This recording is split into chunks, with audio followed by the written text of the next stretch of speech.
தென்னிந்தியாவுல கட்டப்பட்ட முதல் திரையரங்கம்னா, டிலைட் திரையரங்கம் தான். இந்த திரையரங்கம் இடிக்கப்பட இருக்குது.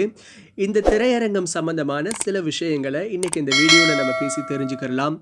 1914ஆம் ஆண்டு வின்சென்ட் சாமிக்கண்ணு என்பவர் தான் இந்த திரையரங்கத்த கோயம்புத்தூர்ல கட்டுனாரு. தென்னிந்தியாவுல கட்டப்பட்ட முதல் திரையரங்கம்னா, அது இதுதான். கோயம்புத்தூருக்கு ஒரு தனி அடையாளத்த இந்த திரையரங்கம் குடுத்துச்சுன்னு சொல்லலாம். இந்த திரையரங்கம் அமைந்திருக்கிற சாலை வந்து வெரைட்டி ஹால் சாலைன்னு இன்னைக்கு வரைக்கும் சொல்றாங்க. நூற்றாண்டு பெருமை கொண்ட இந்த டிலைட் திரையரங்கத்துல வெறும் படங்கள் மட்டும் ரிலீஸ் ஆகல. ஏன்னா பிரிட்டிஷ் காலத்துல கோவையில மின்சாரம்லாம் இல்லவே இல்லைங்க. மக்கள் பெரும்பாலும் மண்ணெண்ணெய் விளக்குகளை தான் பயன்படுத்தினாங்க.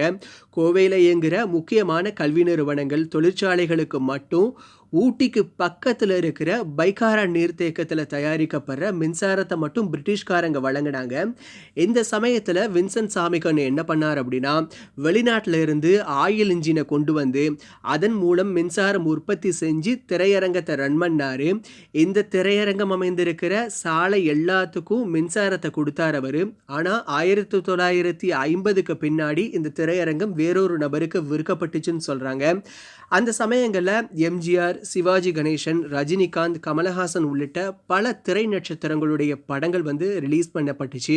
வெள்ளி விழா கண்டுச்சு. தமிழ் மட்டுமல்லாம ஹிந்தி என பல மொழி திரைப்படங்களும் இங்க திரையிடப்பட்டுச்சு. கருப்பு வெள்ளை தொடங்கி வண்ணப்படங்கள் வரைக்கும் இந்த தியேட்டர்ல நிறைய திரைப்படங்கள் திரையிடப்பட்டிருக்குது.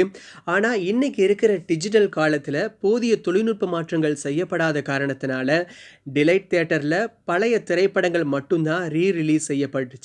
அதே நேரத்துல உங்க எல்லாத்துக்குமே தெரியும், மல்டிப்ளெக்ஸ் திரையரங்குகளோட போட்டி போட முடியாம பல பழமையான திரையரங்குகள் வணிக வளாகங்களாகவும் திருமண மண்டபங்களாகவும் மாறிக்கிட்டு இருக்கு. இதற்கு இந்த டிலைட் தியேட்டரும் விதிவிலக்கல்லங்க.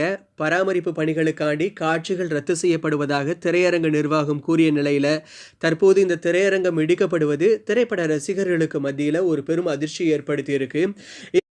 இந்த வீடியோவில் பழைய திரையரங்குகள் சம்பந்தமான உங்களுடைய அனுபவங்களை உங்களுக்கு விருப்பம் அப்படின்னா கமெண்ட் செக்ஷனில் பதிவு பண்ணலாம். நன்றி.